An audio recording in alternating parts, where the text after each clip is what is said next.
जय श्री कृष्ण। अध्याय 6 श्लोक 26 से आगे का वर्णन।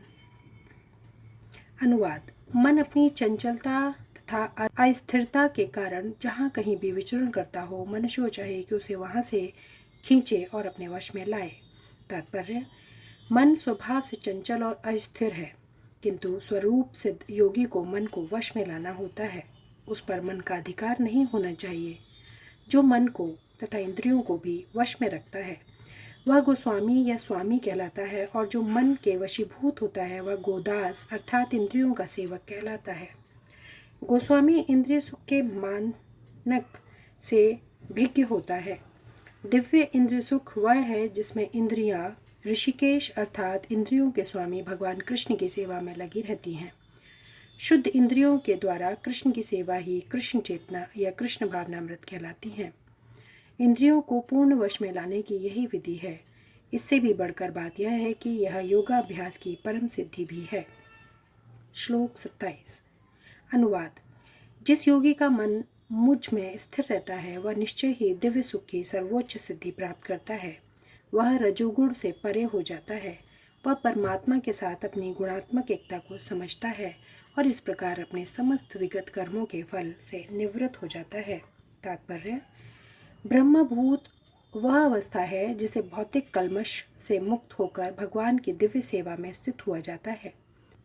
जब तक मनुष्य का मन भगवान के चरण कमलों में स्थिर नहीं हो जाता तब तक कोई ब्रह्म स्वरूप में नहीं रह सकता।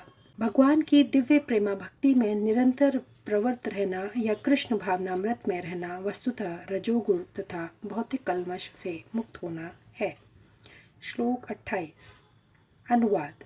इस प्रकार योगाभ्यास में निरंतर लगा रहकर आत्मसंयमी योगी समस्त भौतिक कल्मश से मुक्त हो जाता है और भगवान की दिव्य प्रेम भक्ति में परम सुख प्राप्त करता है। तात्पर्य: आत्म साक्षात्कार का अर्थ है भगवान के संबंध में अपनी स्वाभाविक स्थिति को जानना। जीव यानी कि आत्मा भगवान का अंश है और उसकी स्थिति भगवान की दिव्य सेवा करते रहना है। ब्रह्मा के साथ यह दिव्य सानिध्य ही ब्रह्मा संस्पर्श कहलाता है। श्लोक 29। अनुवाद। वास्तविक योगी समस्त जीवों में मुझको तथा मुझ में समस्त जीवों को देखता है। निसंदेह स्वरूप सिद्ध व्यक्ति मुझ परमेश्वर को सर्वत्र देखता है। तात्पर्य: कृष्ण भावना भावित योगी पूर्ण दृष्टा होता है क्योंकि वह पर ब्रह्म कृष्ण को हर प्राणी के हृदय में परमात्मा रूप में स्थित देखता है। अपने परमात्मा रूप में भगवान एक कुत्ते तथा एक ब्राह्मण दोनों के हृदय में स्थित होते हैं। पूर्ण योगी जानता है कि भगवान नित्य रूप में दिव्य हैं और कुत्ते या ब्राह्मण में स्थित होने से वे भी भौतिक रूप से प्रभावित नहीं होते। यही भगवान की परम निरपेक्षता है। यद्यपि जीवात्मा भी एक एक हृदय में विद्यमान है, किंतु वह एक साथ समस्त हृदयों में सर्वव्यापी नहीं है। आत्मा तथा परमात्मा का यही अंतर है। जो वास्तविक रूप में योगाभ्यास करने वाला नहीं है वह इसे स्पष्ट रूप में नहीं देखता। एक कृष्ण भावना भावित व्यक्ति कृष्ण को आस्तिक तथा नास्तिक दोनों में देख सकता है। स्मृति में इसकी पुष्टि इस प्रकार हुई है: भगवान सभी प्राणियों का स्रोत होने के कारण माता और पालनकर्ता के समान है। जिस प्रकार माता अपने समस्त पुत्रों के प्रति संभाव रखती है, उसी प्रकार परम पिता या माता भी रखता है। फलस्वरूप परमात्मा प्रत्येक जीव में निवास करता है। ब्रह्म रूप में भी प्रत्येक जीव भगवान की शक्ति में स्थित है। जैसा कि 7वें अध्याय में बताया जाएगा, भगवान की 2 मुख्य शक्तियां हैं, परा तथा अपरा। जीव पराशक्ति का अंश होते हुए भी अपरा शक्ति से बुद्ध है। जीव सदा ही भगवान की शक्ति में स्थित है। प्रत्येक जीव किसी न किसी प्रकार भगवान में ही स्थित रहता है।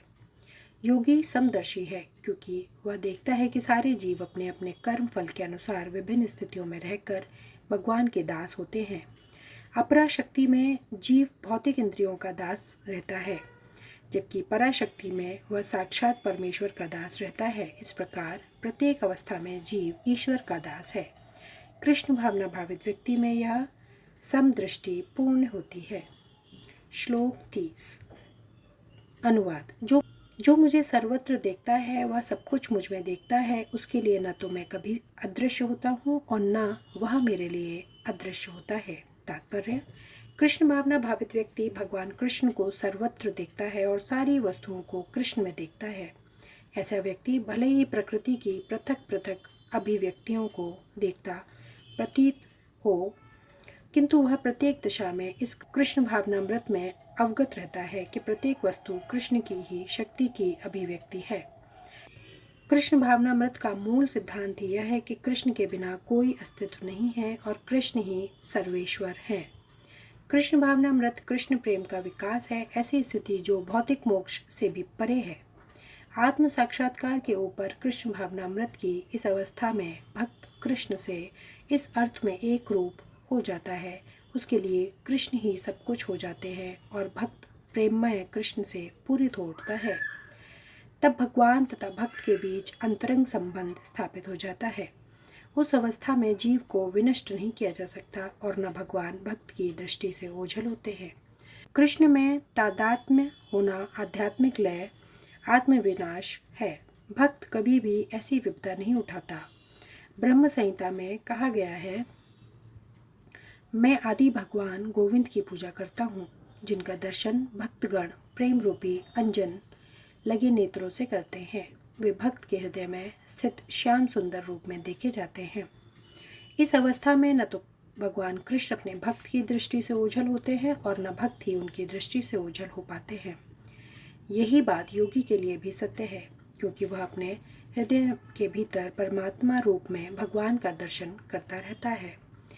ऐसा योगी शुद्ध भक्त बन जाता है और अपने अंदर भगवान को देखे बिना एक क्षण भी नहीं रह सकता। श्लोक 31 से आगे का वर्णन अगले वीडियो में। धन्यवाद। जय श्री कृष्ण।